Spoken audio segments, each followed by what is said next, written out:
Hey everybody, Dan Fitzpatrick here, stockmarketmentor.com. Fits in 5. Monolithic Power Systems. After the close, the company reported fourth quarter earnings and guidance that was much better than the market was anticipating. Okay, so it ran up a bit after hours, but in my view, like not much to even talk about. But here's the thing, and I'll just make this quick. The issue with this stock is it's trending down.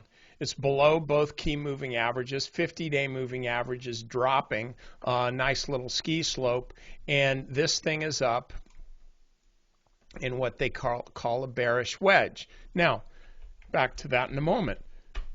If you look at Twilio, that company reported earnings. Look what happened. The stock, wow, closed up 2%.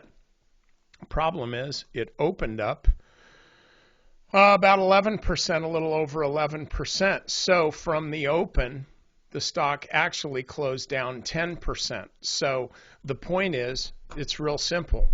Don't buy downtrending stocks that pop. Short them. It's a better risk reward, especially if the stock pops right up to a downtrending moving average like the 50-day moving average. Here, I would say, again, if the stock happens to, and I seriously doubt that it will, if the stock happens to run up here, that's when you short the stock with a stop just above 450.